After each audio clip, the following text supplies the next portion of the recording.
The good old clap, take one. That's right. How many of you knew what you wanted to be when you were 7 years old? I did. I wanted to be world champion. Hey, is there honesty involved in this podcast? Can we be honest? You can shut your fucking lips. And then I'll just say, put them up, what? Let's go. He's like, you look too pretty on the wave. Get ugly. We can talk about DMT if you want. I thought we were boxing.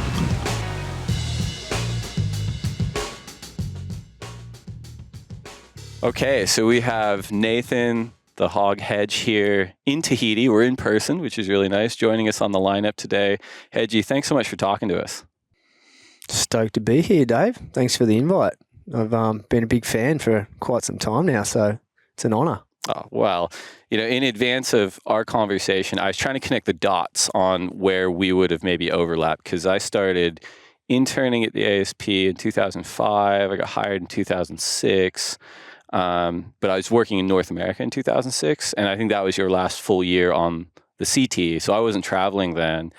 But I'm like, I can't be right. But before I worked for the ASP, I was working at the surf shop for Rip Curl in San Clemente, and we were so indoctrinated in the search that for me, you were always like one of the guys where I'm like, this is like, Hedgie is sort of immortal and iconic and like a perpetual fixture at that level of surfing. So I know we've interacted, here and then since, but it's just a long way of saying that I'm really, really excited to talk to you today. You've been a hero of mine for probably about as long as I've been surfing.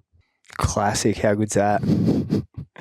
So we are in Tahiti. It's a really special place to you, obviously, in terms of your career. It's day 2 of the waiting period. There's not a lot out there in terms of waves today. We haven't started competition. So what do you get up to on lay days here? Do you surf? Do you train? Do you sightsee? Do you just kind of hide and let the body recover? What's your program on days like today? Well, specifically like this trip, I've been here for a week now, and I got a chance to, put some dents in boards. And even though the conditions weren't amazing, we sort of had these Maramu winds, these southeast winds coming down. I was still able to sort of feel out my boards and, right up to about 6'3" length. So come to days like today where you can't really surf.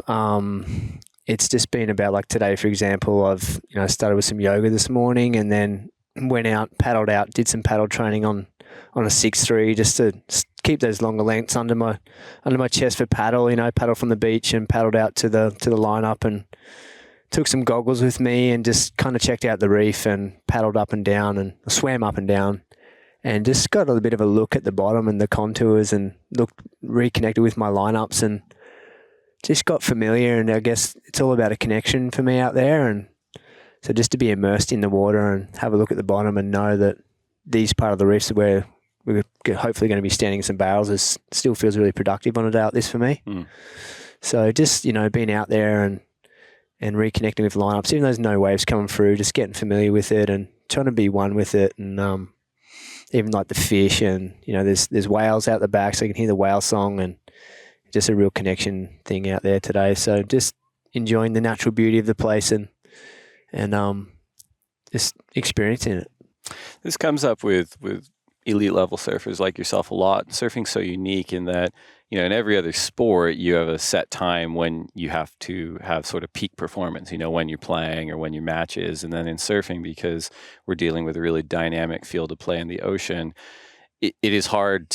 People have confessed it's hard to manage your energy levels because you don't want to be primed to go all the time and then you're on hold. And have you ever struggled with that in terms of just managing your energy so you're peaking at the exact moment? Is even something you consider when you kind of compete at the CT level? Absolutely, Dave. I mean, I've definitely struggled with that in the past. I've generally got a lot of energy and froth that's just boiling a couple millimeters under the surface always. So I kind of have to, be mindful of my output, like how much energy for what situation, and manage that and have balance there. And it's something that I've had to learn over time, and I feel like I've gotten a lot better at it, especially when there's like a big swell coming. I'm reflecting back to 2014 where I'd got through my second round heat and I had that 10-point ride against Adriano, and then, I was matched up with Gabriel Medina, who's world number 1 at the time and hadn't won a world title yet. So it was all this hype around, that heat, and we had like a solid week, 7 days of waiting for a swell. And it feels a little bit like that here this year where, we haven't even got it started. There's all these implications of, it's the last event before the finals, and there's so much interest on this event, and there's a big swell coming, and so I've sort of had to remind myself of staying in the moment, because I don't want to get to the end of the week and you're already worn out before a wave comes through. So it's about ticking the boxes as much as I can, and then kind of letting go and listening to my body and my intuition. And even if some other guys are doing this and that and the other, well, that might be good for them, but I got to listen to what's right for me. And I'm fortunate in that I can lean on all my past experiences here, and in some ways it's just like riding a bike. It's kind of like I've ticked off what I need to tick off as far as board lengths and reconnect with the lineup, and I can lean on the past experiences that I've been in this position before and had to do exactly what I'm doing now.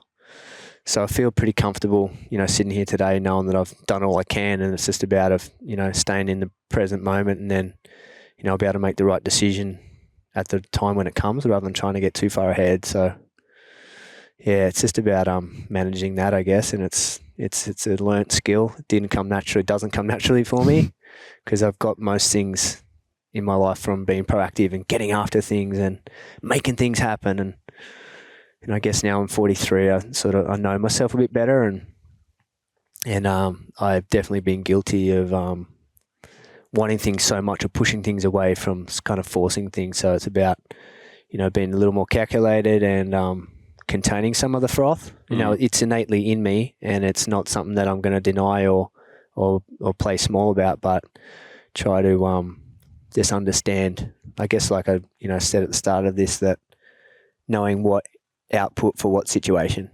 Yeah. And whether that comes naturally to someone or not, it does seem like being able to understand yourself and being able to manage your energy levels and pacing and peaking at the right moment is something that everyone has to kind of gain, as you said, with experience and age. You could actually be a completely put together person at 17, but you're going to know so much more after 10 years on tour, 20 years on tour, whatever it is, and then you can kind of put those pieces in play. And that seems like it would be a huge advantage to someone like yourself here compared to your competitors. Yeah, I think so. It's hard to put all that experience on young shoulders. You can get advice on the lineups, and you can simulate as much as you want, but it's kind of like that match play. The tennis player, it's the time on the court in a match, and it's the same. I think it's relevant for surfing, where it's the time in the rash vest when you've got a minute to go and there's a set coming, and you need a score, and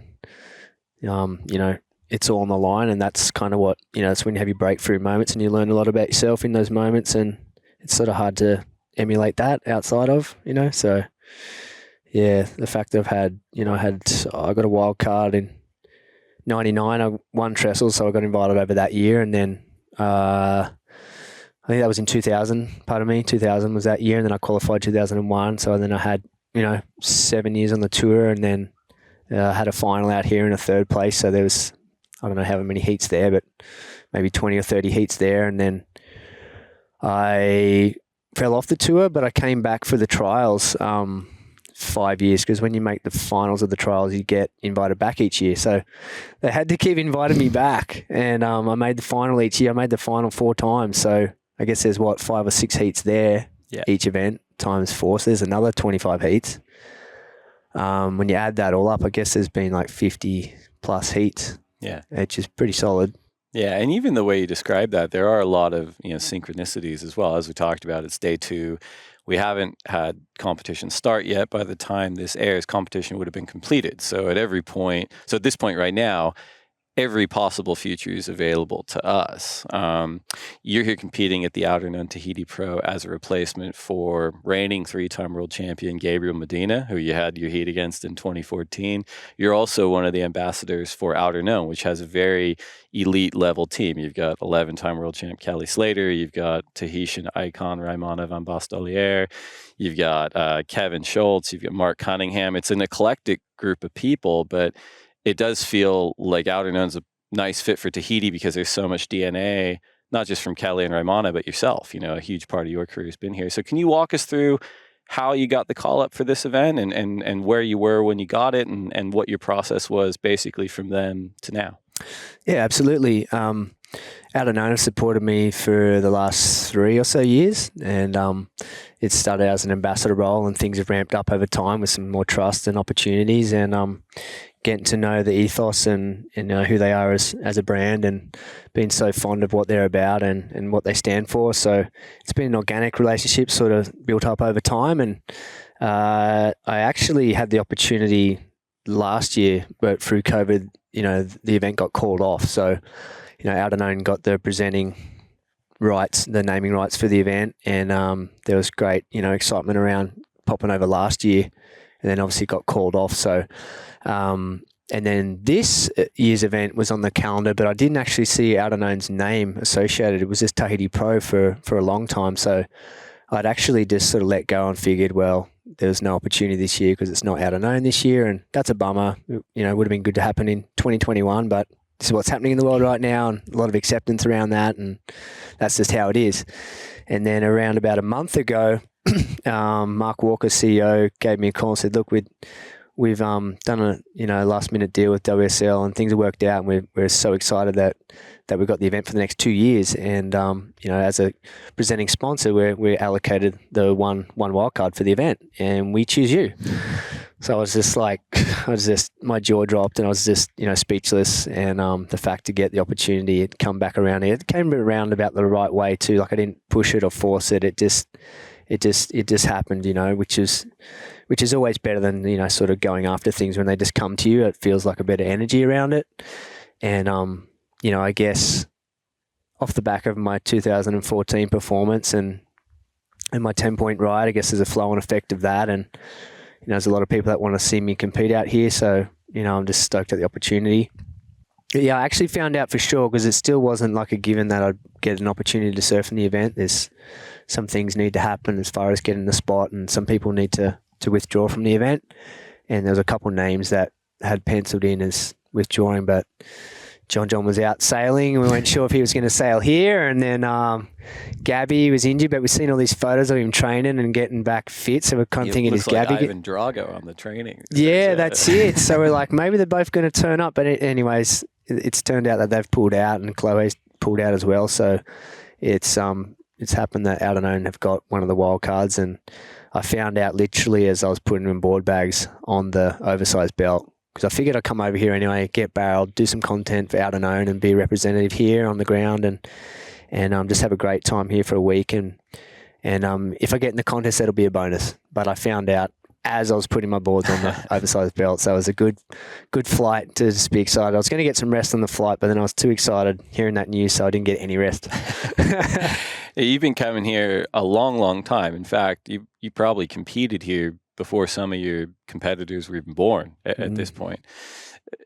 From your perspective, has the end of the road changed a lot? Or has it stayed the same? Like, what have you noticed? Yeah, because the last year I did the trials of 2017, so it's been roughly 5 years. So I wondered about how much it might have changed with industry here now and how things might have progressed. But thankfully, pleasure to say it hasn't changed too much landscape-wise, and there's a few more buildings popped up and stuff, and there's kind of kids kind of come up and ask for stickers and hats a little more now, but it's stayed relatively the same. It's still the same cool little vibe, and a lot of the same houses that haven't been touched. Like, as you just come over the last little river here on the left-hand side, there's a little house there I was keen to see, because in the early 2000s I would leave my boards there because I was staying back a little ways. I'd have to ride up the end of the road here, and I used to leave my boards. Richie Lovett and Bo Emmett, Shane Powell and the boys used to stay in this house there, and I swear it looks exactly the same as it did in 2001. So I was just like, things are just the same,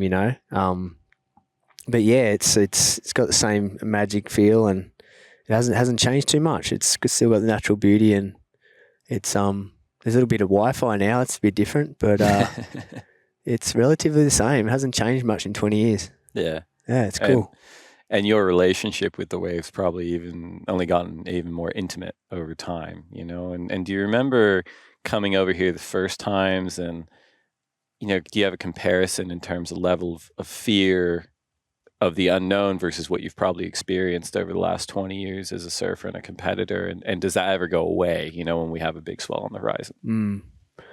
Yeah, I was thinking back, my first year here, I came on a Rip Curl endorsement trip, and we shot a campaign for Trunks or something, and Manoa Drolet was sponsored by Rip Curl, so we kind of got an open pass to come here and stay with Manoa and his dad, and we came down the end of the road here with Beyond's boat, and we were the only people there, like just the guys on the team. There was Poncho and Jamie O'Brien, myself, and Zane Harrison and Manoa. So might be forgetting one or two other guys, but it was only us in the lineup, so it was pretty cool. There wasn't too many people around. It's probably about 97. Mm-hmm.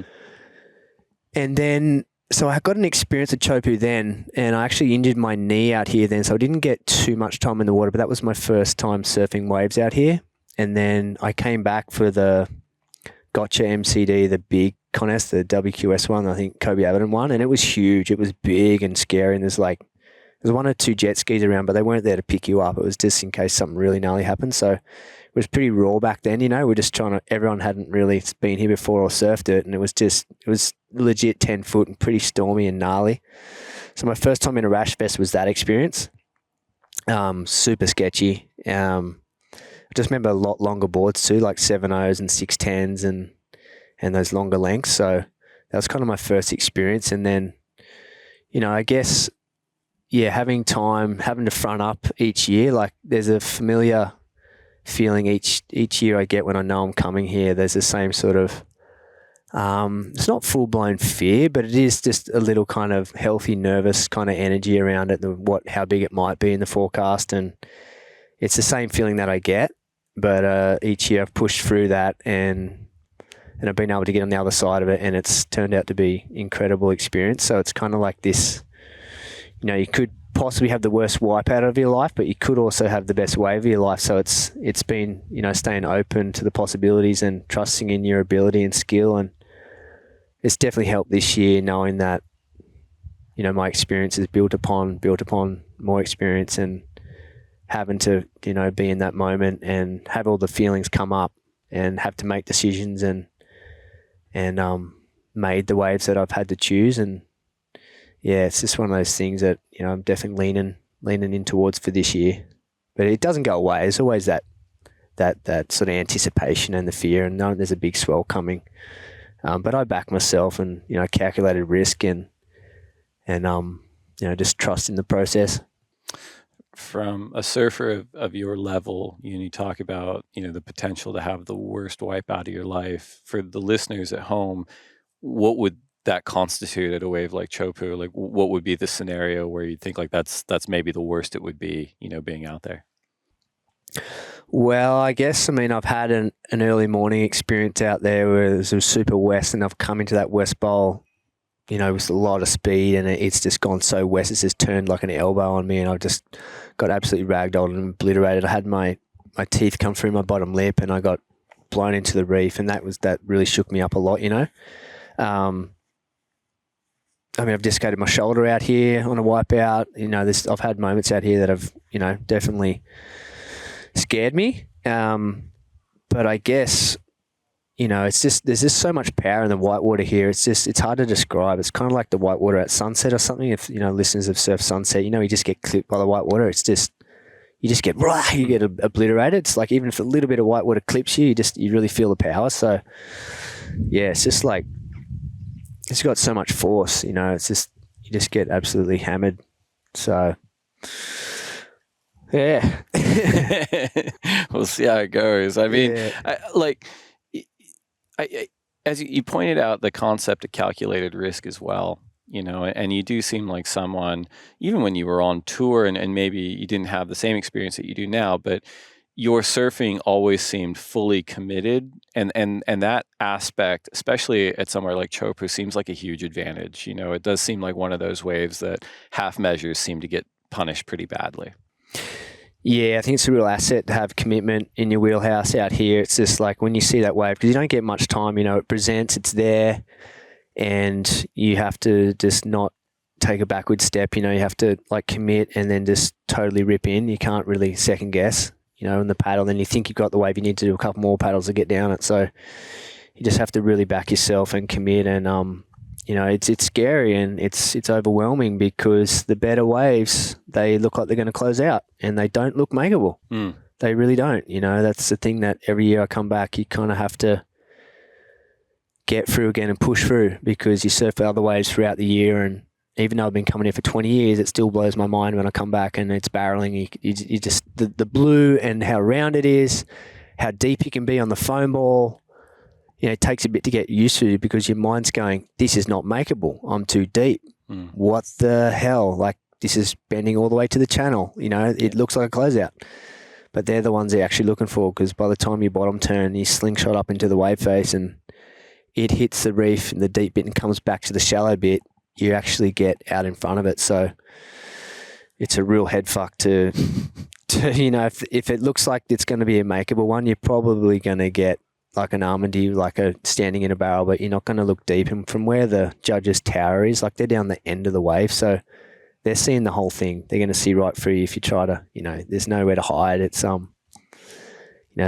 had some of the best 4-point rides in my life out there where you're just standing in big barrels and you pull out and you're like, 4-point ride. You're like, what the hell? It's the best 4.0 of my life. Yeah, I had a heat with Gilherme Hurdy one time and that happened and it was like clutch moment and I needed a score and it wasn't a very big score, but I got a west bowl and I came down and I pumped up and I got too far out in front of me. And by that stage, you can't wipe speed off because you're already going so fast. You can't slow down. Yeah.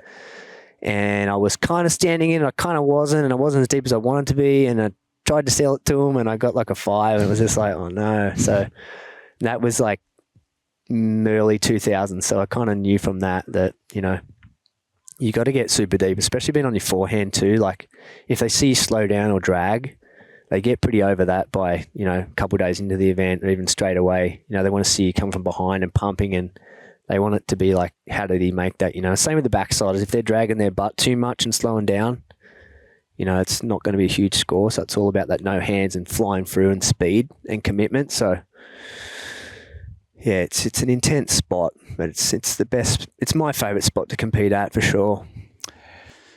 And it's interesting now, compared to when you had your full-time run on the championship tour. The tour has been redesigned in the last few years now, and this is the final event before determining the WSL Final 5 for the world title deciding Rip Curl WSL Finals lower trestles. So you kind of have 3 general buckets of surfer here in terms of motivation, right? You've got people who are very safe in the Final 5 that are probably not too excited about surfing arguably the most dangerous wave on tour right before the world title event. They don't want to get hurt before that. You got people that are on the cusp, they're trying to cut in there. And then you've got people who probably don't have a chance at doing it, but they're here anyway, and they probably want to get barreled. And then people like yourself you don't have the Final 5 kind of motivation, but you're here to prove something, and do you consider any of that amongst your competitors ahead of the event, motivations, your own motivations and how they relate to others, or do you just kind of solely focus on yourself? I'd be lying if I didn't say I'd thought about what it could mean for me and my family and my career if, I do really well here. Given the back of my 10-point ride, what that did for me and how it made me feel. And just, I was riding on a high after that wave for a long time. There's no doubt about it. It was such an incredible thing to experience. And for me personally, like what it took to take that wave and to make it it had a ripple effect into multiple areas of my life, So, to have that opportunity again this year, for sure, like I want to put in an incredible performance and do myself and my family proud and surf the best that I can. And there's an element that, for the years that I watched that I wasn't in the event, I want to do that. I want to be there. And I reckon I could have made that one, is that drive and the hunger as a competitor. So now that I've got an opportunity and a platform to be side by side and on the same playing field is a super exciting prospect, and it's happening. So, but as far as looking at other competitors and playing spoiler or something like that, I bumped into Tommy Whitaker a couple of days ago, and he's coaching Kainoa and Griff, and we had a bit of a cheeky talk. He's like, you're gonna help my boys out, this week, whatever. And so yeah, man, if it happens that way, it'll happen that way. I'd be super psyched however the cards fall, and it was the same with with Kelly and Andy that year. Kelly won the world title. I had to beat Andy for Kelly to win in Brazil. Yep.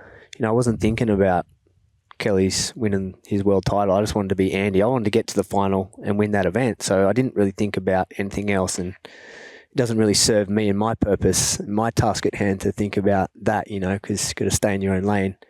But yeah, I'd be excited at, any match and battle, like matchup that's got implications, has always got a lot riding on. I seem to lift on those big occasions, and at the start of the week I had a draw with Jack Robbo and Barramamia, and I figure Jack's probably the guy to beat here. No, he's coming second, but I feel like he's kind of like how Slater was 10 years ago, and he's coming through. He's probably in the best form. He's, things have clicked for him this year, and so I figure that, Jack's probably the guy to beat. So I was super excited about that heat. And then, few people have pulled out and the draw's changed. Yep. And now I look at the draw and I've got world number one and I've got the greatest of all time. And so I'm just relishing that opportunity, like I get to go against the world number one and the greatest of all time at probably the best wave on tour. So I'm just authentically just so excited to have that opportunity. It's interesting to hear you talk about that too, because just to speculate a little bit, what you're articulating, you value are largely intangible things, and it's something that's come up with a lot of surfers lately, because I think when you're young, it's like, I need the sponsorship and I need the money and I need all these things and it's really important and, stabilization and everything. But as you talk to surfers and they get older, they start, obviously everyone's got a mortgage, either figurative or otherwise, you got to pay it. But the things that they seem to value time after time are kind of these dragon slaying experiences in a way. They're like, even the design for the finals largely came out of the world champ saying, I want to know what it feels like to beat the best surfer in the world in the water for the world title. And it kind of had nothing to do with money or sponsor. It's like, when I'm 80, that's what I'm going to remember. Yeah. And it feels like it's almost the same tone in the way that you talk about the ripple effect of committing to something so critical, like a perfect 10 wave, and making it, and what that does to your life after that, in a way. Yeah, I agree with you there. It's I look at, I guess, looping back to being in the heat with Kelly, like over my whole career, I had 3 heats with him. I was able to beat him once, and I was happy to go to my grave, and I was able to beat Kelly one time. If someone asked, "Oh, do you ever surf against Slater?" I'm like, "Yeah, I beat him once." It's kind of cool to be able to say that, and I just figure if someone had said to me at the start of this year, even, "Hey, you know what? You're going to be in Tahiti event this year. You're going to be up against the world number one, and you're going to get to surf against Slater." I'd just be like, "How?" I'd just be mind boggled. So I think, obviously the stage, who knows what Kelly's going to do, but, inevitably at some point he will, call it a day. So I just, for me to be able to surf a heat with him out here while he's still competing and at my favourite spot and maybe his favourite spot other than Pipe, it's something I'm going to remember when I'm 80, as you pointed to before. It's something it's going to go down in history, win, lose or draw, whatever the result or the outcome. The fact that I've got back here and, I've made it to here, and the effort that it's taken to stay relevant and be given this opportunity is it's massive. So that's what I'm going to remember. Yeah, and we've got waves on the way, so that's pretty exciting. Yeah, the waves on the way. Swells the waves that are coming have been generated right now. The storm's happening now; they're on their way. It's pretty cool to think. Yeah. We're going to take a quick break to get a word in from our sponsors, and when we come back, we will wind the clock back on the hog. We'll be right back. So we were laughing before we started the conversation, because you are maybe more so than any other surfer in history so synonymous with North Narrabeen. And oddly enough, I lived there because my mom's Australian and my brother was born there, so we lived on the same street. Actually, maybe at the same time. It was 80, 84, 85, 86. So Goodwin Street, 812 Goodwin Street was our address. But you weren't born in North Narrabeen. You were born up in Brisbane.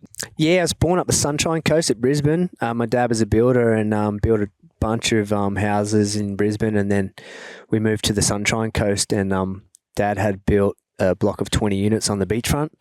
And the recession hit in 87, and all the pre-sales of the units fell through, and Dad's brother bailed him out and bought one off him, and then we had to move to Sydney. Dad chased the work down there, and that's when I moved to the Northern Beaches. Mm-hmm. So born in Queensland, Sunshine Coast, kind of started my surfing up there. Dad was a builder, as I said, and he had Joel Parkinson's dad, Brian, as his brickie. So I remember going up to Double Island Point, up from Noosa, up the other end there, and surfing with Joel. Some of my earliest memories with my brother, and my dad and Joel. Remember being out double on point, seeing dolphins and just holding on backside, holding on so tight with my fingernails. My fingerprints are on the outside, underside rail. I'm just holding on for dear life, going across, just screaming. And, that's such a cool memory to have. And, I think Parko then, a couple of years later, moved to the Goldie, sort of, started getting sponsored and doing his career stuff, whatever. And we went to Sydney, so we kind of went our ways. But we started out surfing together, which is pretty cool. That's really cool. Yeah. It's interesting, too, and this is something I'm fascinated by.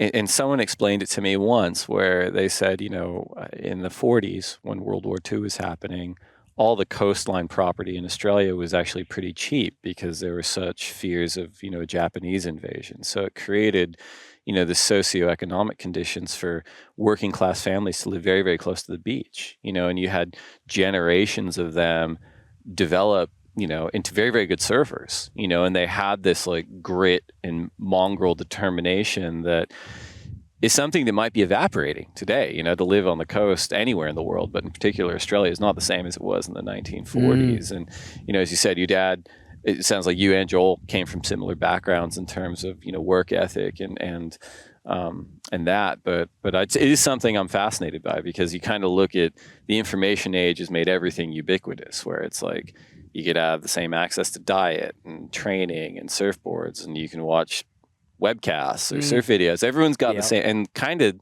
that isolates the point of difference at the elite level to motivation, and you can make an argument that's probably why the Brazilian Storm's been so successful in recent years. They've just been hungrier as a collective. I agree. And what do you see? I don't want to. I guess I'll skip ahead for a second. But you're so entrenched in Australian surf culture right now. What do you see trend-wise from young Australian surfers coming up from just the motivation perspective compared to when you and Joel were coming up?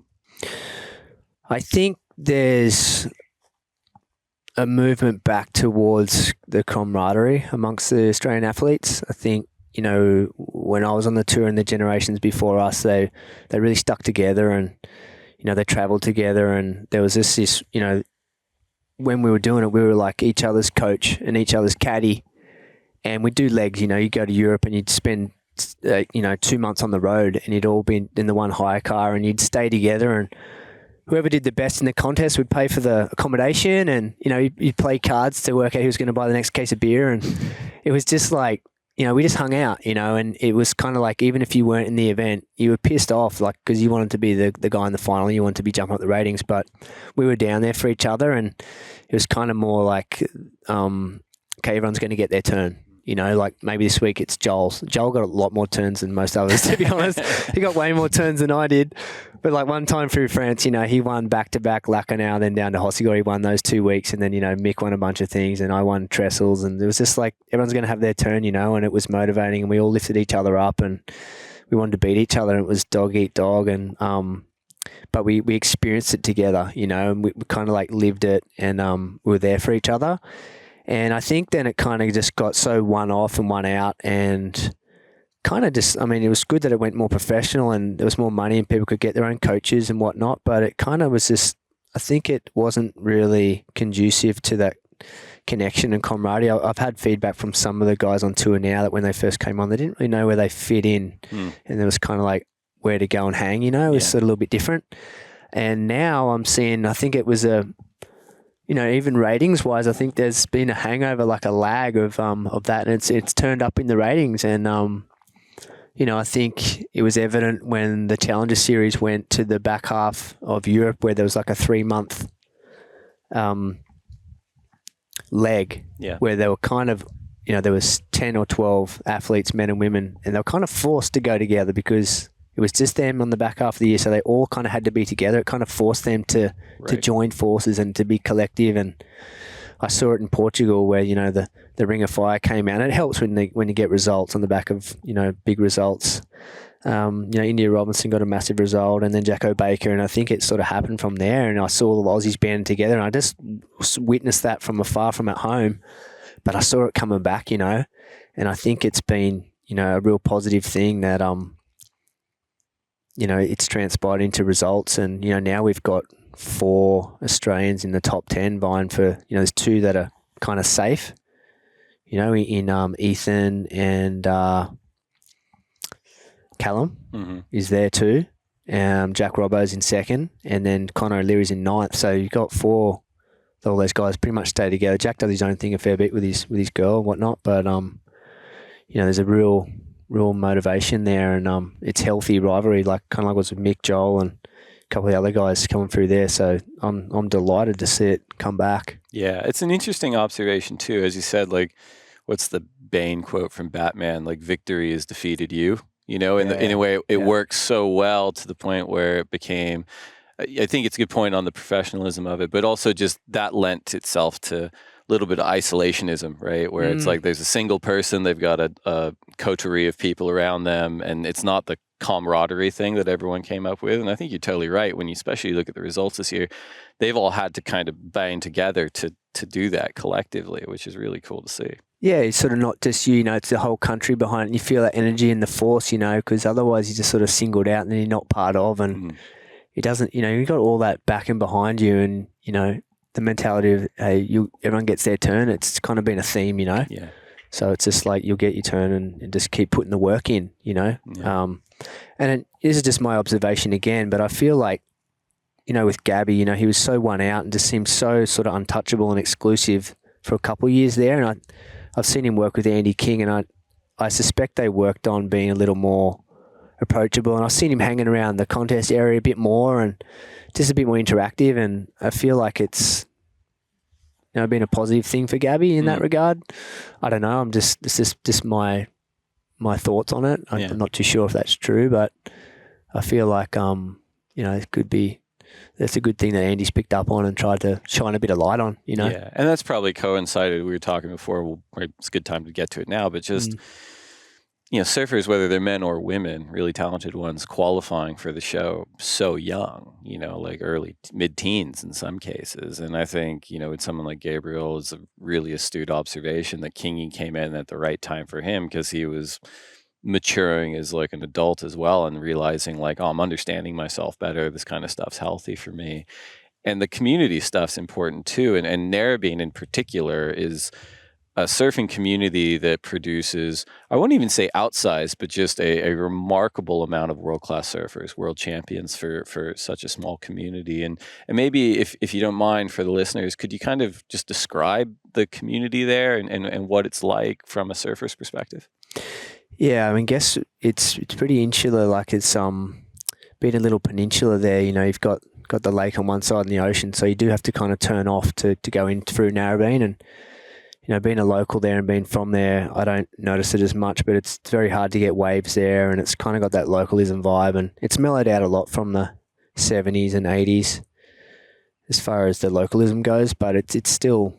It's an intimidating place to turn up to and try to get waves at, and on a good day, it's the locals run the show, and it's not the most welcoming, inviting kind of environment for an outsider coming in. So, but I guess growing up, from my experience, it was the best thing for my surfing, because collectively in a very short geographical distance, anybody who was anybody in the surfing world was from there at that time. Men and women world champions. Had Lane and Pam Burridge down towards Manly, and then we had Damien Harbin at Narrabeen, and we had Tommy Carroll at Newport, and Barton at Whaley, and Potts was living at Whaley too. Yeah. So we had like all those guys who were just idols and world titles, just multiple world titles right from that area. So it was such an incredible breeding ground. It was, it was just, the epicenter of world surfing. And then all the pioneers too, like people who,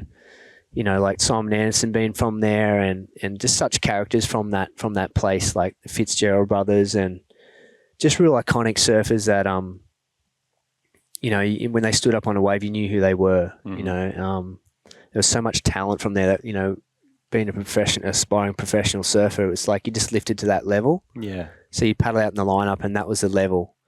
And there wasn't much sort of like, there was always someone better out in the water. So you just wanted to be at that level and to rise to that occasion. And nobody was really like giving you too many pats on the back. You just put your head down and go back out and try harder. And you weren't really getting accolades or like wind blown up your ass, because there was always someone better. And it was real, you kept pretty humble. And if you got pretty big for your boots, you got slapped down pretty quick too.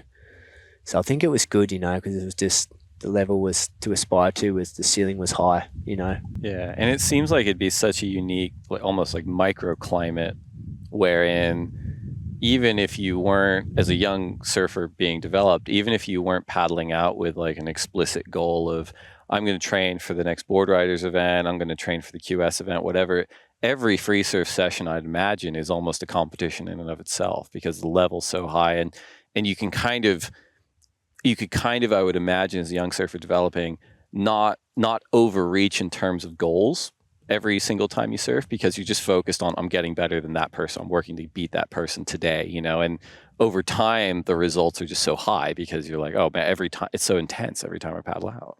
Yeah, you're right. It's just so much talent in the water that it was hard to not be inspired, and you know, you wanted to be up with the cream of the crop. So it happens at a board riders level too, you know, and there's such a deep pool of talent there.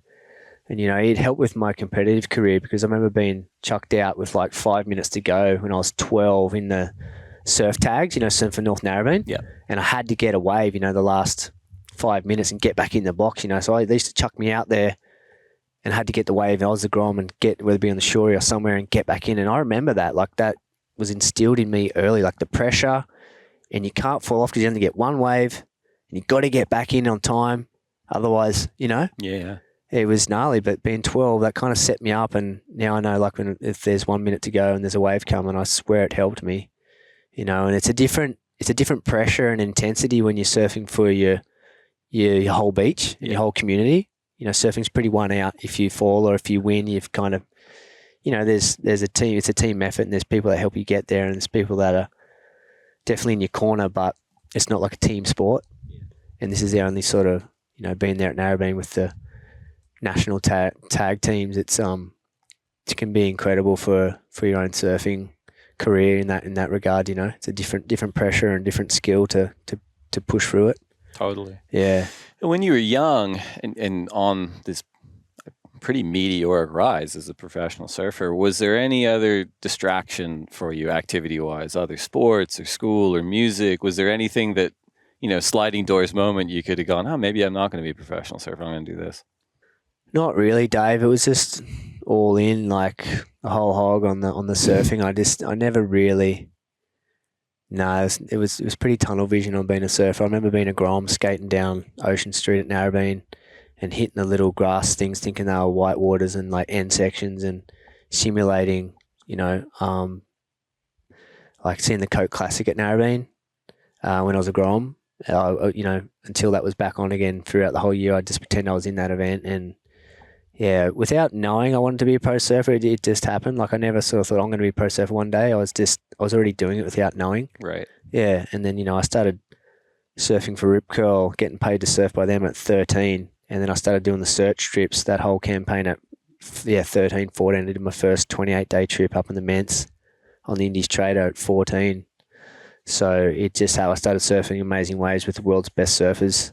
Yeah. Well, I'm glad you brought that up, because that was going to be my next question. Is there is probably never ever going to be another time when a young surfer is going to have that kind of trial by fire development phase, because as a teenager, as I mentioned in the upfront, like you were part of this pretty radical, pretty feral marketing program for Rip Curl called The Search, where there isn't really there was never a parallel before or after, right? In mid-aughts, you'd have kind of young surfers that would go to Indies for a couple of weeks, a few times a year, but that's not what it was when you were coming up. So for listeners, can you give us a little bit of background as to what the actual search was in the 90s?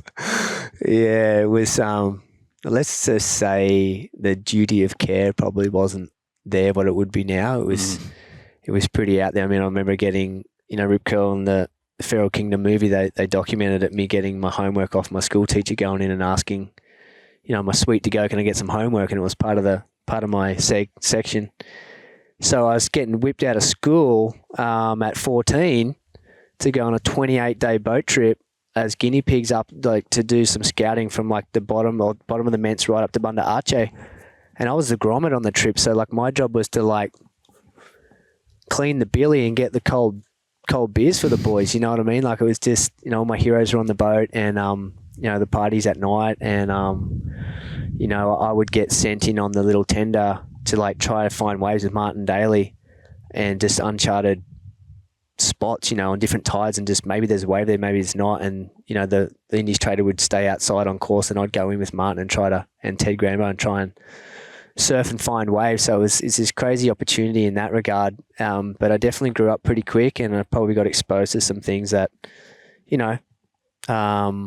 made me grow up pretty quick, So yeah, I mean, a lot of it is for all of us that run away enjoying the circus to an extent, it's arrested development. You've got, even when you're the grom on a trip, the adults aren't necessarily emotionally mature adults and capable, and certainly not back then either, and so, but I wonder too, of all the characters on the search, it must have been so tempting for some of them, and as we saw, some of them did just want nothing to do with competition ever again. Whereas you were always, it seems like, because of your background from Narrabeen too, and how competitive that environment was, a child of two worlds in a way, where you got to perfect your approach to surfing, just idyllic, perfect waves, but you also had this competitive mongrel part of you too. So you're almost very fortunate in that respect, because by the time you hit the tour, you're ready to go. Yeah, I agree with you on that one. It was incredible for my surfing, and getting to surf with Curran and Powley and Poncho and Damien Hardman. Like, I had him as a sounding board for the competitive side, and to pick his brain on just his mindset to win heats. It was an incredible asset early on. Come up from Narrabeen, and then having to front up to new spots and work out new spots and try new equipment. Like, it was so many opportunities, all over the globe. You'd front up to a place, and, getting used to the cultures too, and the way people went about life. And, it really helped me once I got on the tour, because I'd already done kind of like, I don't know, close to 10 years of doing the search movies. So it was it was familiar to me. And Rip Kelly used to, Derek Heim was running the show then, and sometimes he'd send me on trips and just go, you're going to get picked up by this person, or, they've got a few dogs, there's a spare kennel, you can sleep in there, like just mucking around. But it wasn't set up, and he liked the old school kind of, not grommet abuse, but he used to make it pretty adventurous, and he was pretty eccentric, and, I can understand where he was coming from, because it helped me grow up as a person. And, like getting to his place at J-Bay, and I had to surf. It was like the North Shore movie. Like, I had to surf all the longer boards before I could surf my Aloha shorties, and then, having to take a hire car back in Rhode Island, Boston, when I didn't even have my license yet, and because he had to peel out and go somewhere, and he's like, Grom, you can take the hire car back. You're sweet.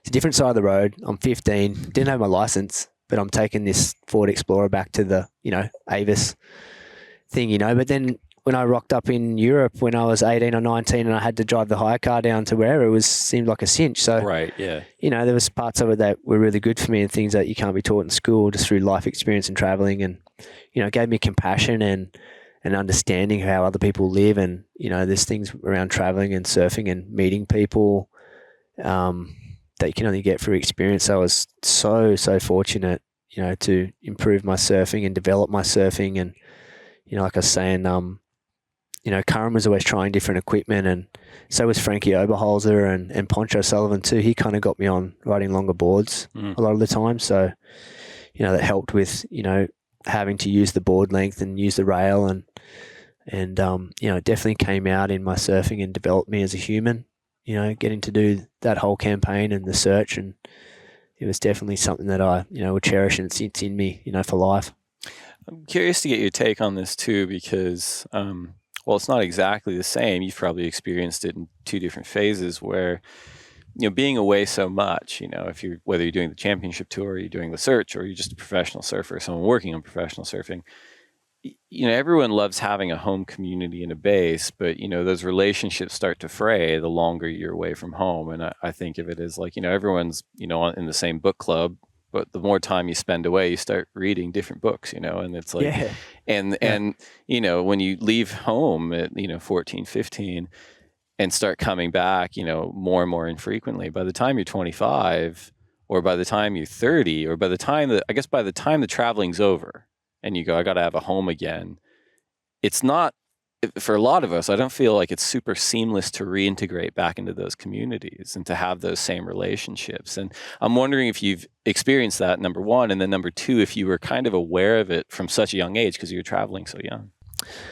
Well, I guess it, like anything, relationships take effort, and a lot of your family are the people that you're on tour with. You really do bond and you do life together with your buddies on tour. So, specifically speaking to when I fell off the tour in 2006, 2007, it was tough because, I used to travel with Mick and Joel and Phil Macker and different guys that I'd grown up with. So I really felt not part of, and I didn't really know what I was going to do. And then, I thought I'll just do the QS one year and I'll get back on. And I won Scotland and I thought this would be easy. I'll just get back on. And I was kind of still living the way I was living and making some choices that weren't really serving me at the time. And anyways, I didn't get the result that I needed at the end of the year, and I didn't get back on the tour. So for the next couple of years, I really felt that void. It was tough to know who I was without being on the tour. And Nathan loves to surf, but it's not Nathan the surfer. It was a tricky transition and time, and right. And you sort of don't have the depth with the community back at home because you're on the tour and you don't have the 9 to 5 kind of setup. So it's kind of wild to get used to living a life where it's not such high highs and low lows. It's sort of like just to live this life where the line goes through the middle and be okay with that, because you're so used to, wow, this is amazing, I had the contest win, this is insane, and then boom, now I'm down, and then it's off to the next place, up high and then down, and having it like be normal. It's hard to just live a basic life, not anything less than, but just a life that's just on a little bit more mellow. Yeah, you get addicted to the the next thing, and where's the next feel good going to come from, and then the contest win, and then it's ingrained in you as a young person because like your contracts with Rip Curl are all set up that way, and the better you do, the more money you get, and you're doing good, and everyone's slapping you on the back, and opportunities come, and it's tricky to not get wrapped up in that, to base your self-worth around your results. Yeah. And I know that happened for me. It was a big difference from I had my second year in the top 10, 7th in 2004, then 8th in 2005, to then not even being on the tour anymore. Mm-hmm. It was kind of like, whoa. And then my Rip Curl contract cut in half. Yeah. I didn't think to look at the fine print that if I wasn't on the tour, my money was going to get cut in half because I just had my second year in the top 10. Yeah, of course. I wasn't thinking about not being on the tour anymore. Yeah. And then the third year that happened was 60% less. Then the fifth year I wasn't on tour, was 70% less. So I'm making a fraction of what I was making when I was on the tour, which is fair enough because you're not on the world tour and whatever. But it's all geared towards the better you do in results. It was very incentive based, which is kind of, in hindsight, it might have been smarter to gear things up, set them up a little bit differently. But that's just how it worked at that time, and that's how it was. It's hard to adjust your lifestyle that fast too, where it's like, even if you're pretty conservative with your finances, it's still tricky because you're like, oh, that's radically different than it was the year before. And, what you were saying before about the up and down, it fascinates me too, because so many people that are attracted to surfing, it's a little chicken and egg. I mean, we've had pretty high profile individuals who have been diagnosed, bipolar, manic depressive, and even surfing as an act is so up and down. You're either up and riding wave, or you're just kind of sitting there. You're traveling around the world, or you're at home. It's like you're winning, or you're mostly losing. Everyone's mostly leaving the world champs, right? And as you said, it whether you're chemically predisposed to be that biologically or not, the system, it seems like over the decades, has been set up to exacerbate those highs and lows, right? In a way that, whether you're a competitor on tour, I mean, I've been traveling on tour for 17 years. It's definitely been phases where there's self-medication and you go, I deserve, a pizza for breakfast or a 12-pack for dinner or whatever it is, because your rhythms are off. And the tour when you were on was a radically different place, I think, culturally to when it was now. But when I started, that was the standard. Everyone was like, we're here for a good time. Yeah, it was just sort of what was happening at the time. It was kind of a thing to, you just went as hard as you could in and out of the water. And it was, I guess you could get away with it through your early 20s, but it kind of started to catch up with me through my early 30s. And I sort of knew it wasn't serving me. And I told myself, I don't want to do that again. And I found myself doing it again and making decisions and doing things I wasn't proud of. And that kind of wore on my self-confidence. And, it's just, I started lying to myself, essentially. I wasn't being authentic and true to myself. And I think that came out in my performance, I didn't feel like I deserved the wins anymore. And, it's only so long you can kind of fake that, Yeah. But yeah, it was just where they were at the time, the Pioneers, and it was just where the sport was at then. And I'm really grateful. It's got so much more professional. But I also like to see the G-Land event this year, everyone letting their hair down a little bit and having a good time and getting the bonding back. And there's a time and a place. I think it's got a better balance now. Like even like looking at the guys I used to party with and stuff. It was like Fanning used to have a really have a great time, but he knew when to be professional, when to work, and when to play. Whereas mine got a little bit blended there. It kind of crossed over into when I needed to work rather than play. So I wanted to keep having a good time. So everyone's different, but it's definitely. It was the Foster's World Tour back then. We were sponsored by Foster's, and every town you went to each week, it was that town's week to shine. And everybody wanted to be your friend, and whatever they were doing, they wanted to get for you, and there's nothing out of the question, and they wanted to have a good time with the guys on tour. So it was just a tricky thing, and you could just leave that place and fly off to the next place and leave that behind and start fresh. Right. You could kind of just go not have to think about it. Jedi mind trick and just go off to the next place. So you do that for 13 years. It's nobody escapes. It's going to catch up with you no matter who you are. And I guess everyone's different, but that was my journey. So that was just the kind of awakening that I needed. So it's just how it was. How about now? Do you feel like you have a balance where you can let loose and have fun and then work, or is it after what you've been through? Is it more just I'm sobriety and work? That's it. Yeah, I'm 10 years clean and sober now, so I kind of congratulations, man. Yeah, I pick and choose my moments, and I'll go to all the functions and I'll have a good time, but I've got an exit plan. I kind of peel out it when I start hearing the same stories over and over, or people start it's kind of love you, man.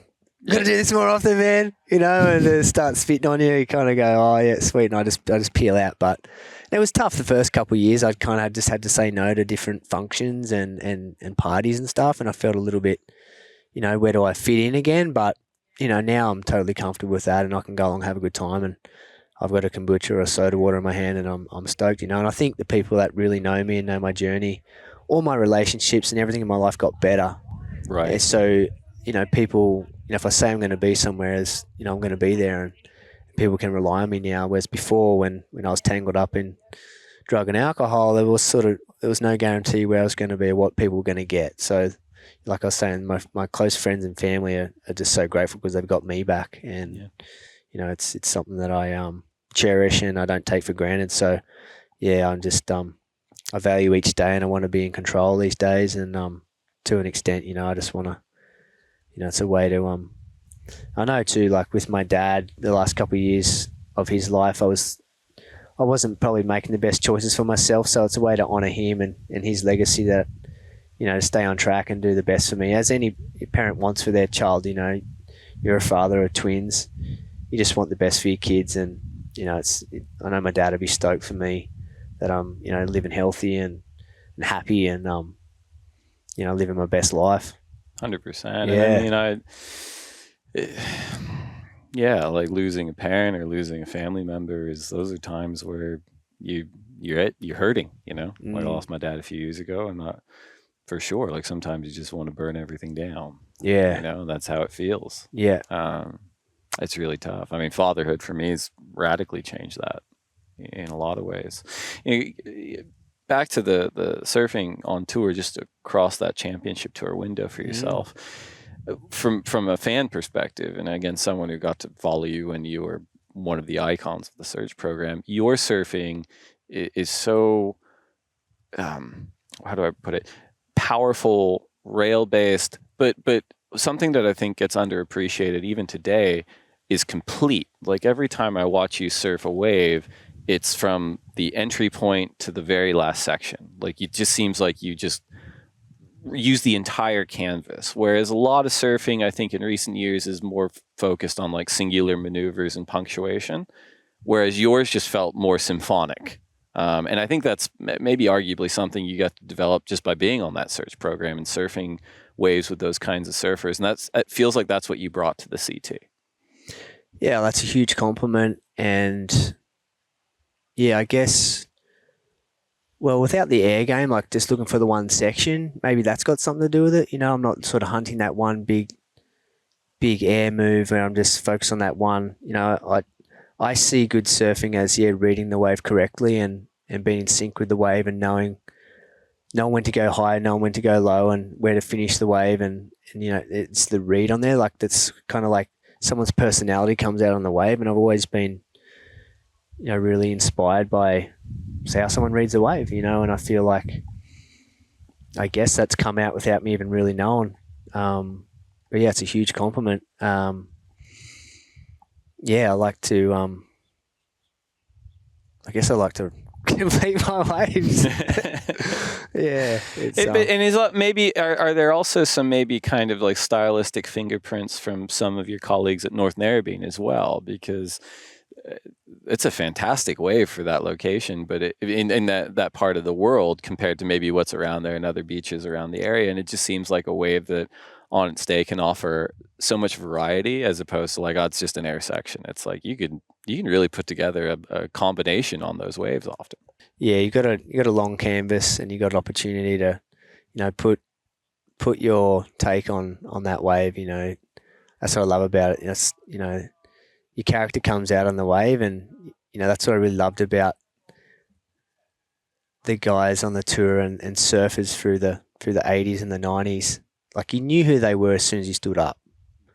You know, like I really value that. It's like, that's Ock, or that's Curran, or that's Tommy Carroll, or that's Hoyo, or you know, these guys we just knew that's Potts, that's you know, or that's Archie, or you know, you knew as soon as they stood up who they were, and you know, I hope that's what, you know, people see me surf that they might go, that's Hog, you know? Yeah. So. Well, and I'm glad you brought that up too, because that brings me to one of my favorite topics on this podcast, which is the recent phenomenon for young aspiring surfers to all kind of converge on singular places. You know, like in America, if you've got Promise, you end up in San Clemente surfing lower trestles. In Australia, to an extent, it's a bit of Gold Coast in a way, right? Yeah. But you lose, what I think is you lose the ability to develop at your own pace, but you also lose the ability to develop a sort of a regionally bespoke style in a way, and surfing kind of becomes very homogenous when everyone's at the same wave every day. And it does feel like Narrabeen is almost like a light against the darkness in a way there, because it's developing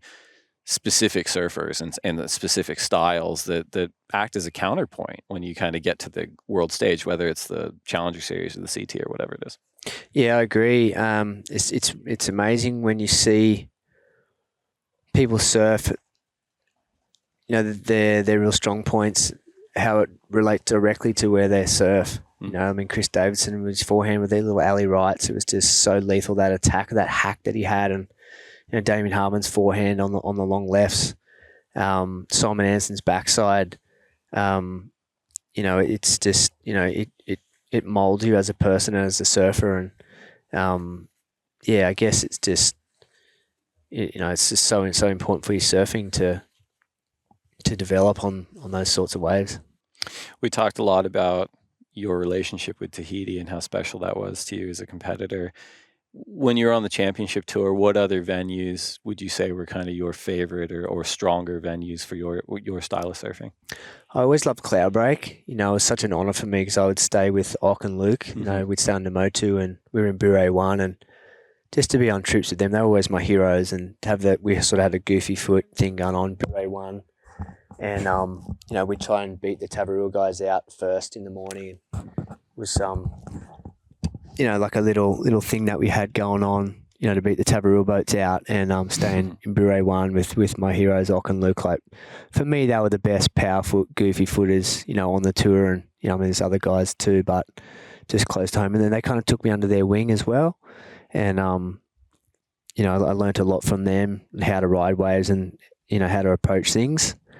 So yeah, definitely Cloudbreak, you know, was one of my favourite spots. We always had a really good time there. I celebrated my birthday there every year. You know, it was around May, but May 28th is my birthday, so that's a special spot for me always in my heart. And Jeffreys Bay too, just with the backside, that wave, you know, I've had probably most of my highlights there as well. And, you know, I made the final there against Andy, and I beat Kelly there one year. And I think just for backside, that wave was just how fast you can go and what you can do out there. And I think coming over the front leg, like I did well there. Like I've noticed in my surfing, whenever I come over the front leg and I drive down, it's, I do my best surfing, and I think it sort of forced me to come over my front leg there, and just what you can do with the open canvas.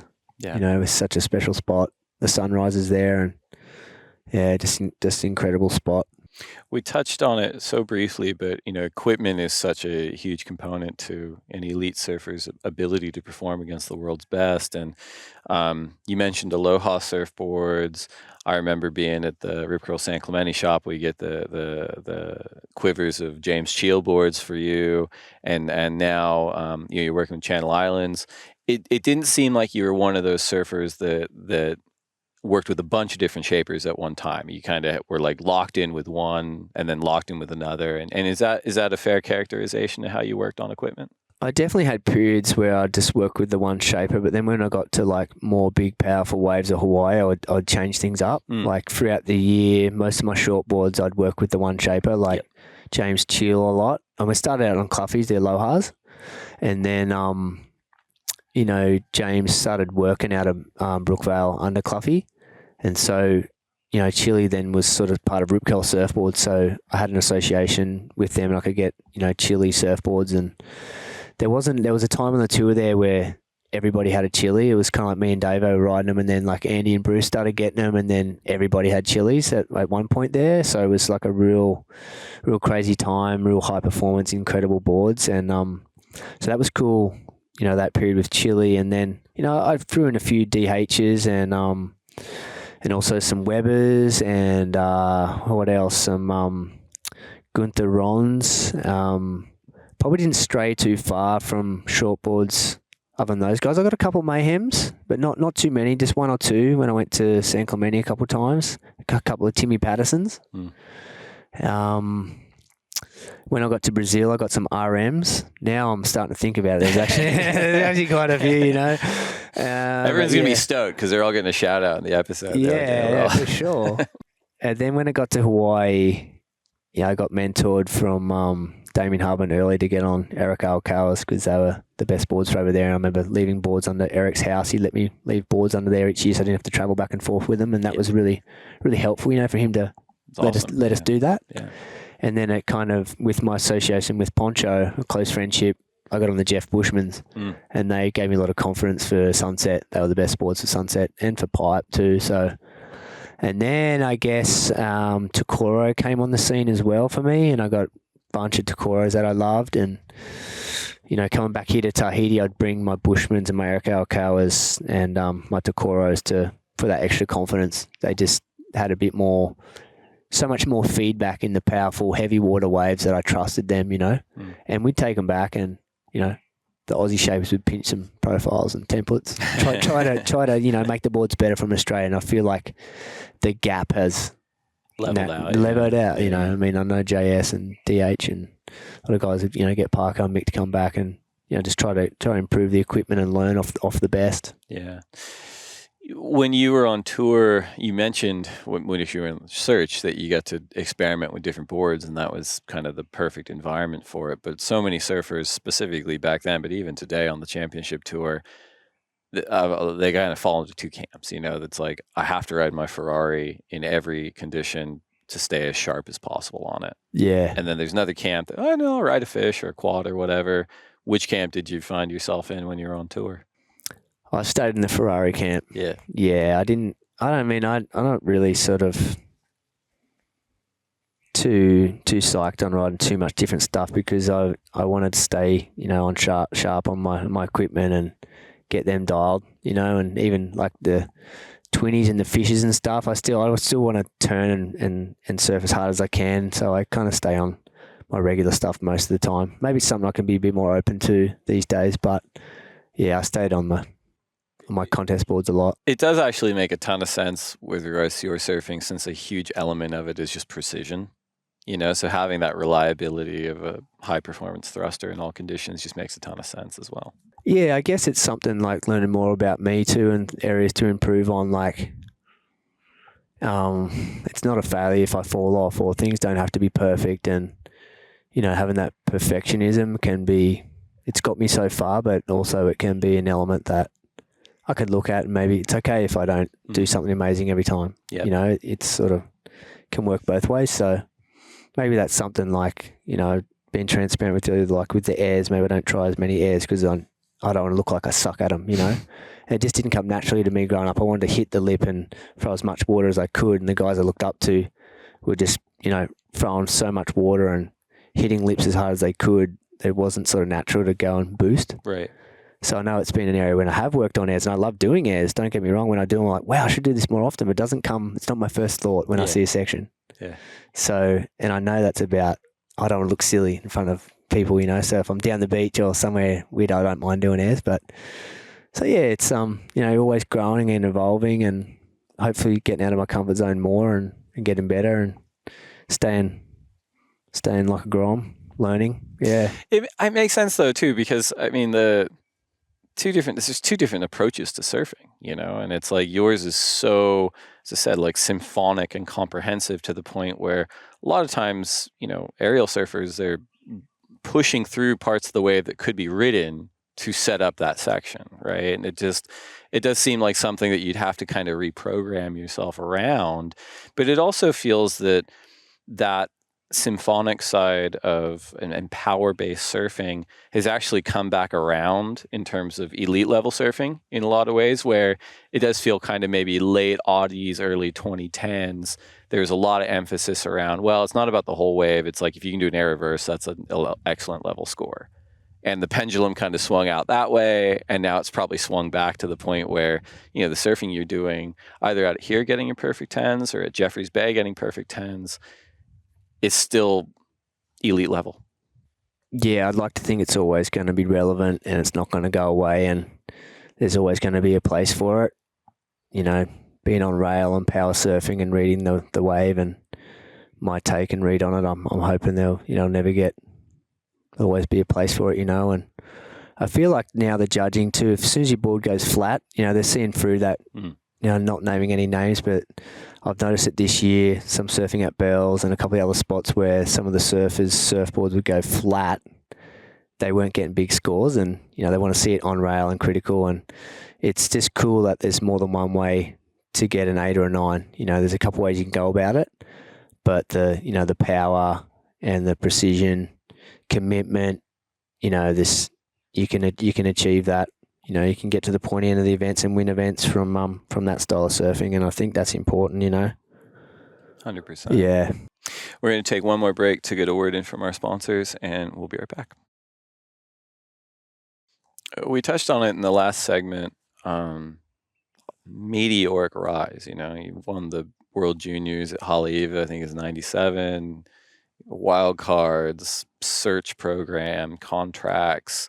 You get on tour and you've got these seasons and you're just moving into the top 10. And as you said, it's 2 years back to back in the top 10. And then in 2006, just this abrupt change, you know, results didn't come. You went back on the QS. We talked a little bit about, and I've experienced it on a smaller scale too. It's so hard to leave the tour because that's your family, you know, and you've been traveling with them as you said, like for years and years.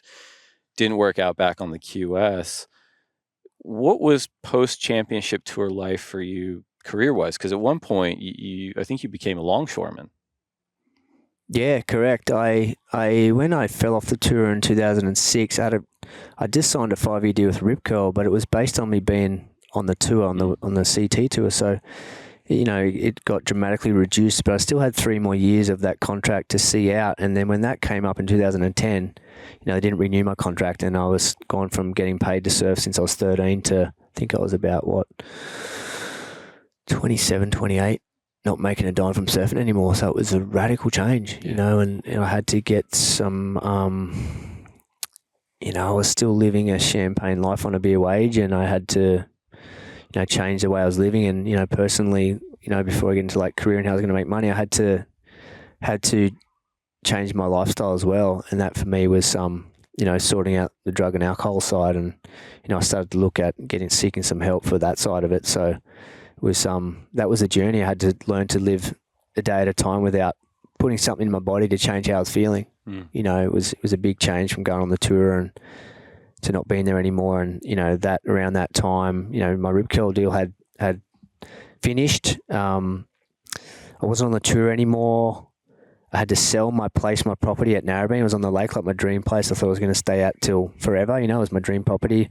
My dad passed away that year. So it was this radical chain of events where the carpet just got pulled out so gnarly, where I just got slammed. And I just had, you know, it was such a big awakening through 2010 that it was radical for me, you know. Yeah. And I went into, you know, tried a bunch of different rehabilitation places. And, you know, the third time that I went there, I stayed for a year. You know, I completed the program, and I've managed to stay, you know, clean and sober since then. But it was, you know, I didn't even know if I was going to come back to surfing. I wasn't sure. Like, I just wanted to get my life back on track. And, you know, seeing me today, it's probably hard to imagine that's how it could have been for me, but that's where it got to. Yeah.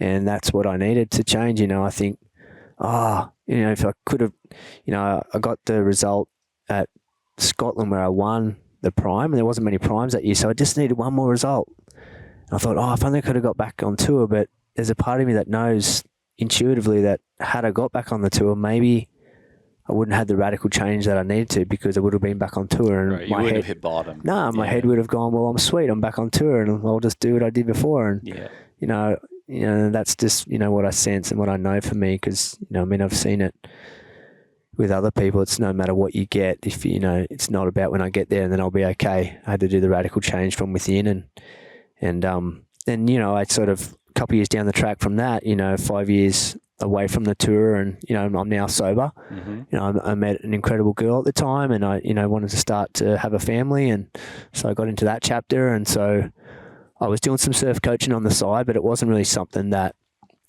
you know, felt like a family enough to provide for my family. It was a little bit sporadic, and it was sort of come and go a little bit. So I went on the wharfs in Sydney, and I started out down the south coast of New South Wales, taking whenever the new cars arrive in Australia. It was like driving all the new cars off the ships. Mm-hmm. And pretty rad. It was like working through the night, 10, 12-hour shifts, and you're basically driving out of a shopping mall off the ship, these massive, you know, 10 levels of cars, like 5,000 cars on the ship, and you'd all jump in a car and drive it down in synchronicity and get to a drop-off point, jump back in a van, and go again. You know, it was pretty rad going from getting paid to surf your whole life. Well, I was going to ask you too, like, 'cause it's not even just getting paid to surf your whole life, but it's such your identity for so long. And you hear this from people, whether it's surfing or not, that, you know, something just sort of overtakes their life so much that when they do end up moving away from it, sometimes it's liberating to be like, no one bothers me and no one knows me from what I used to do, and I can do this thing now. Did you feel any of that, just trying something different for a change? I think it was really good for me. Yeah. Definitely was good to, you know, some of the same skill sets and who I was as a person I could apply in other areas, and it turns out I can actually do other things, and I'm not just that, you know. It was kind of cool, like my skill set, like my resume per se, like I've come through the education of pro surfing, and I've got my papers there, and there's some things where you think, well, I've put all my eggs in that one basket, what am I going to do? I'm now 30, I don't have my apprenticeship, I don't have this or that or a business, so it's a little bit daunting. But you know, the same skills, you know, I guess as an employee, you want to see someone with commitment. Mm-hmm. You want to see that they're responsible. You want to see that they're passionate. You know, these are the skills that I've got through my surfing. Yeah. And they're going to back themselves. They're going to be, you know, they're going to be able to adapt. You know, so it was kind of cool to learn that for myself, that I could do other things, and there was, you know, to stay open-minded to other things, and there's other ways about, you know, living a life. And it was healthy because it gave me perspective and gratitude for my surfing, because, you know, I wouldn't say it came easy, because there's a lot of sacrifice. It was really hard work, my family's part, and it took everything to get to, you know, to be a top 10 athlete in any sport. It doesn't just happen. There's a lot of hard work. So, but it also gave me perspective for what it was. And when you're in it, I didn't really see it, you know, so it was cool to have the appreciation for it, and then, you know, to have it come around full circle and be back getting paid to surf again. You know, it means so much now. It's incredible. Yeah. And I mean, even I loved what you said too, because it's like, you know, surfing can be such a kind of fringe community in society, and so idiosyncratic in its own way that you question. You're like, I don't know if I can be like a civilian anywhere else. I don't know if I'm like I don't know if I'm like housebroken to be working in another career, you know? And it's like, as you said, it's like, it takes a lot of internal work to be able to say, it wasn't all a mess. I learned a lot of really good things. I am a valuable person, and I can apply those things to somewhere else. And to see it work must just be like hugely inspiring to yourself, where you're like, oh, I'm going to be okay. Yeah, it was rad, because then from taking the cars off the ships, I kind of advanced. I got my maritime security card, and then that opened up a door for me to go back to Sydney on the Port Botany Wharf, and it was with this massive logistics company, DP World, and they're one of the the best in the business. And so I was part of a team again. There's some really good people there, and it was kind of like high intensity, and it was changing. Like the ships would come in, it would depend on the weather, and sometimes you'd be up there like 2 a.m, part of a team, and you had to unlash the 40-foot boxes, and then it was gnarly, because then you jump in the semi-trailers and you'd come alongside the ship, and then the cranes would drop these 40-foot, however many ton boxes on the back of the semi. Boom! You'd have to line up with a laser, and it was super dangerous and gnarly, and but you were part of a team again, and it was a pretty cool environment to be part of that. And I dug deep. It wasn't easy. Like, the shifts would start at 10 at night. You'd finish at 6 a.m. A lot of the times, because you were the new guy, you'd get put on those shifts a lot. I had a young family. It took a lot to just, how did I end up here? It's sort of like, it took a lot of acceptance and, just to dig in. But I did that at that time, and it got me through and taught me a lot about myself again. So I'm really grateful for that experience. We're very fortunate. We got a really great listenership, and the more candid a lot of our guests are, we get so much feedback from people. Like, I really helped, like, listening to that. So I want to thank you for already being as candid as you have been. And I'd imagine that working through the program ahead of all this gave you a lot of the tools to be able to deal with that, to deal with acceptance, and to deal with evolving as a human being. You mentioned it was the third try for you going through a program. Do you have any comments on why it didn't work out the first 2 times? Because we know it happens to a lot of us, where it's like, just doesn't take for whatever reason. And then follow up to that is the program something that you still work through to this day? Because it's something that, as I understand it, just never ends. It's something that's constant. Yeah, it's the first few tries, like, I just wasn't ready. Yeah. I hadn't had the complete surrender.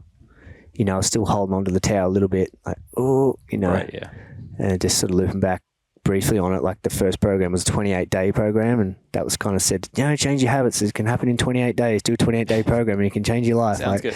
Yeah, 28 days, sweet. So I did the 28-day program in the hospital at Manly, and I stayed clean and sober for about 9 months, and I thought, I could probably just go back, and I can control this. I'll just won't drink on the weekdays, or I'll just drink light beers. I won't drink spirits. I'll just do that. And then went back out, did a bit more research, and then didn't work for me. Kind of got back to how it was pretty quick. And then when my dad passed away and stuff happened with Rip Curl, and that rock bottom happened, I went to another place on the back of in the Sunshine Coast. We help ourselves. It was sort of no frills, really kind of.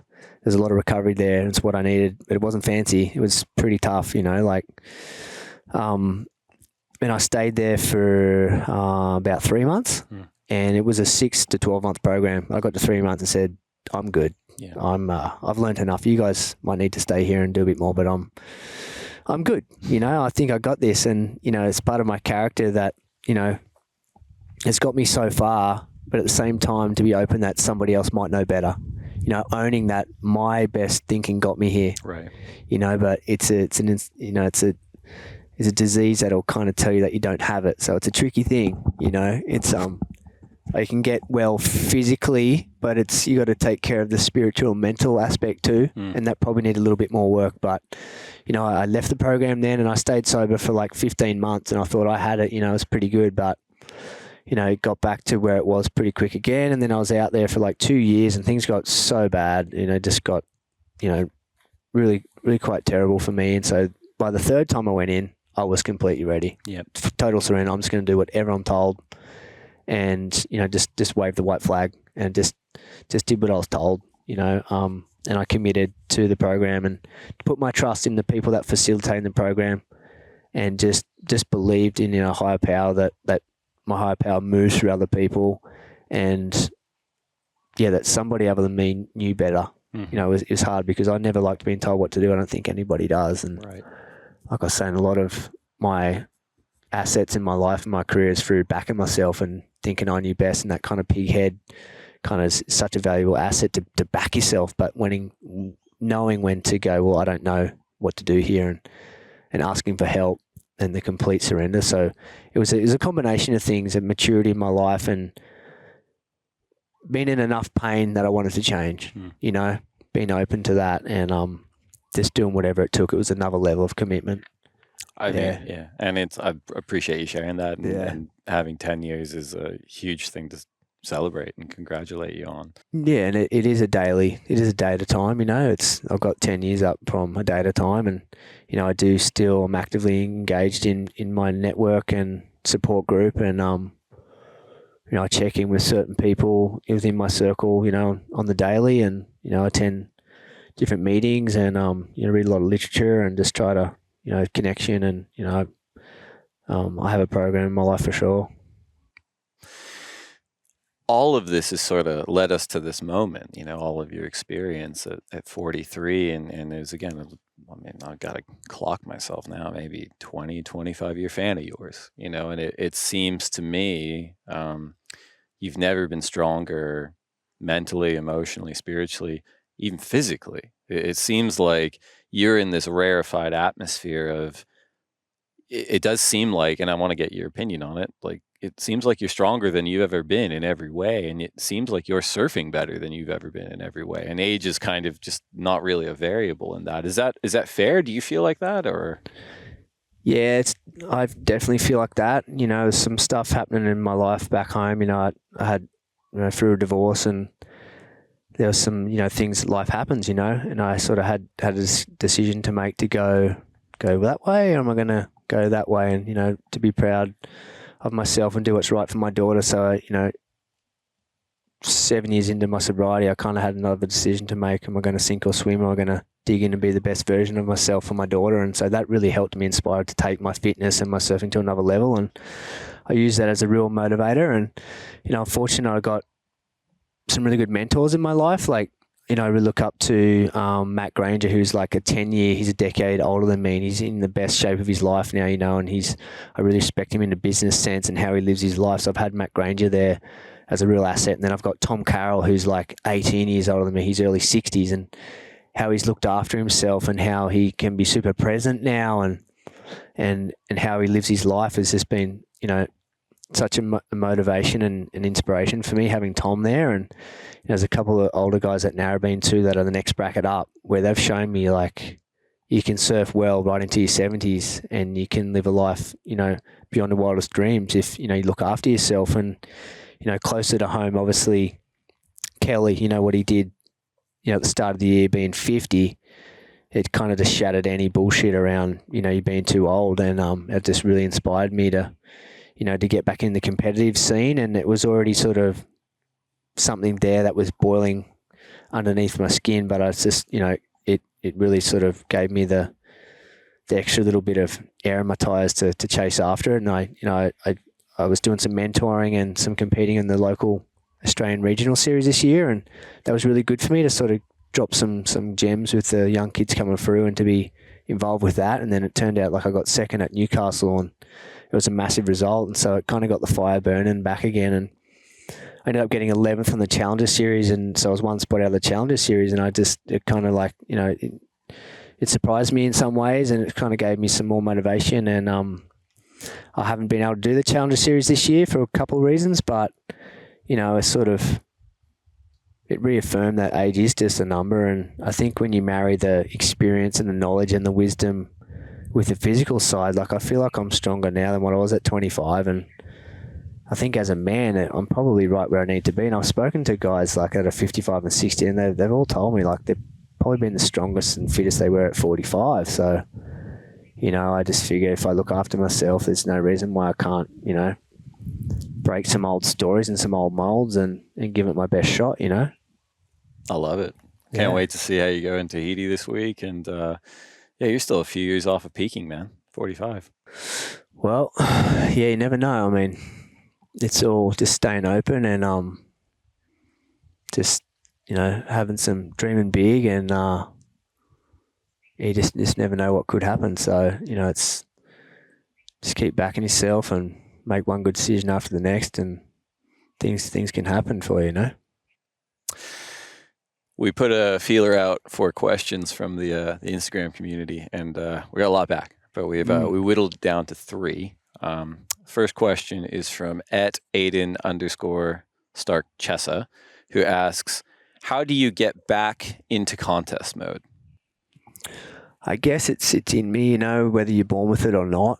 But there's a lot of work, like I'm in the shape I am through a lot of hard work, and I've been blessed that I've been time rich, with my circumstances. I get to dedicate a good portion of my day to my fitness and to allocate, to being committed to my equipment and to surfing. And so it's a lot of hard work. Like, I haven't got to where I am now through just going like, oh, Kelly's done it, so I can probably do it. Like, there's really no shortcuts. It's getting your recipe right, what works for you, and then nuts and bolts of it. It's kind of like getting back into the system, whichever level you can get back into. For me, it was the regional Australian series or different opportunities, and then stepping stone, see what next level you could get the next opportunity, and I feel like I'm now in Tahiti on the back of my performance some years ago, my association with Outerknown, but also staying relevant, and my result at Newcastle and fronting up and being at Snapper.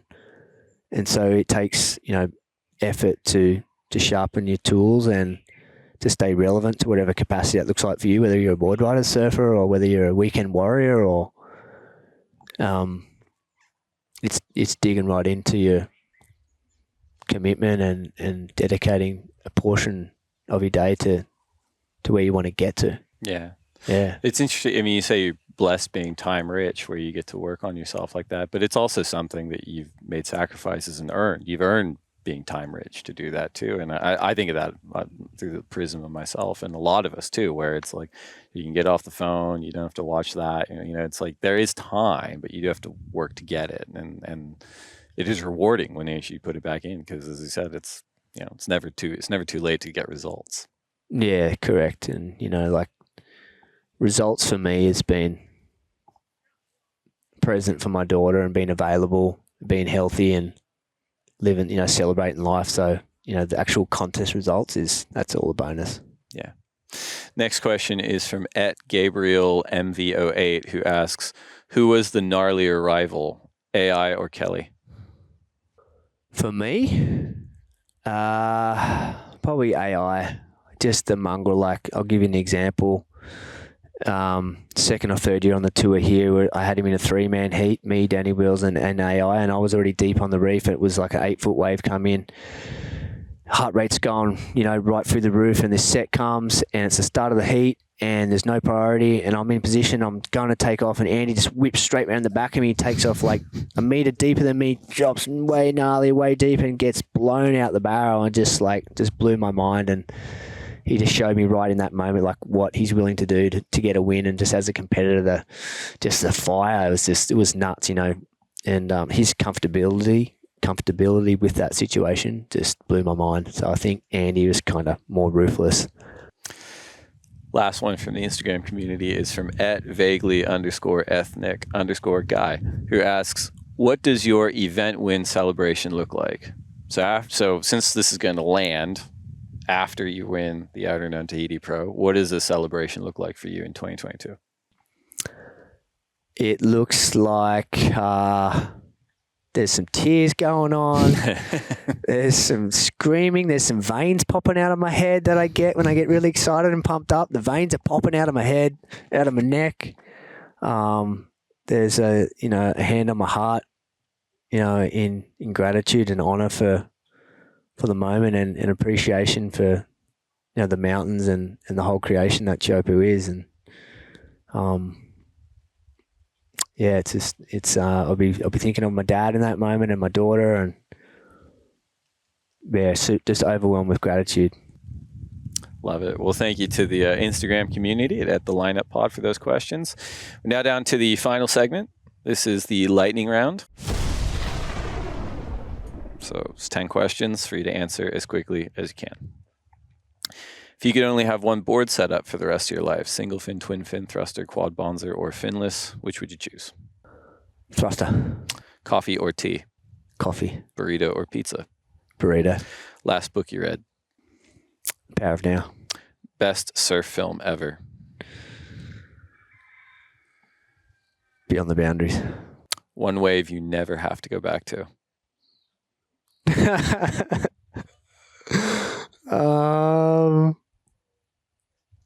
Shark Island. That thing was nuts. If you only get to surf one wave for the rest of your life? Cloud Break. Best person to share a lineup with? MF. Worst person to share a lineup with?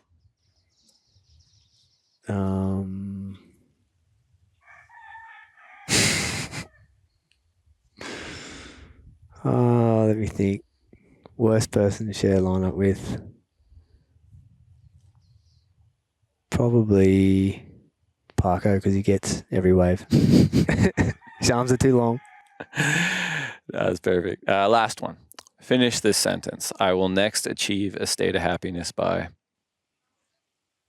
Staying present and being true to myself.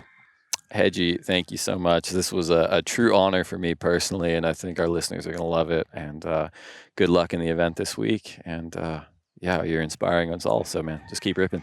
Stoked. Thanks for the opportunity to hang out, brother. And yeah, let's get psyched this week. Let's go.